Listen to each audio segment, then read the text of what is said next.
சில ராசிக்காரர்கள் அடிக்கடி திருப்பதி சென்று ஸ்ரீ வெங்கடேச பெருமாளை தரிசித்து வந்தால் அவர்களது வாழ்க்கையில் செல்வ வளமும் முன்னேற்றமும் அதிகரிக்கும் என்பது ஒரு ஐதீகம். குறிப்பாக மேஷம், ரிஷபம், மிதுனம், கடகம், கன்னி, துலாம், விருச்சிகம், மகரம் மற்றும் மீனம் ஆகிய ராசிக்காரர்கள் திருப்பதிக்கு எப்போது வேண்டுமானாலும் சென்று பெருமாளை தரிசிக்கலாம். அதேபோல் சிம்மம், தனுசு மற்றும் கும்பம் ஆகிய 3 ராசிக்காரர்கள் திருப்பதிக்கு அடிக்கடி செல்லக்கூடாது. அப்படிச் சென்றால் கடன் தொல்லை ஏற்படலாம் என்று சிலர் தங்களது அனுபவத்தின் அடிப்படையில் கூறுகின்றனர். ஆனால் இந்த கருத்துக்கு எந்த வேதம், ஆகமம் அல்லது சாஸ்திரத்திலும் ஆதாரம் இல்லை.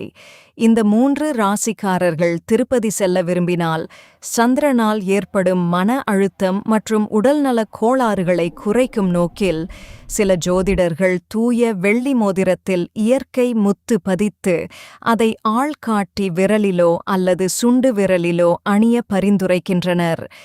பின்னர் திருப்பதி பெருமாளை தரிசித்து கீழே உள்ள தாயாரையும் தரிசித்துவிட்டு வீடு திரும்பினால் எந்தவிதமான பிரச்சனையும் ஏற்படாமல் அவர்களது வாழ்க்கையில் செல்வ வளமும் முன்னேற்றமும் அதிகரிக்கும்.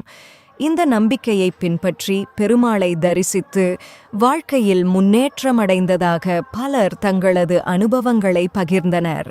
நீங்கள் சிம்மம், தனுசு அல்லது கும்பம் ராசிக்காரராக இருந்தால் திருப்பதி சென்ற பிறகு உங்கள் அனுபவம் எப்படி இருந்தது? உங்கள் கருத்துக்களை இங்கே பகிருங்கள்.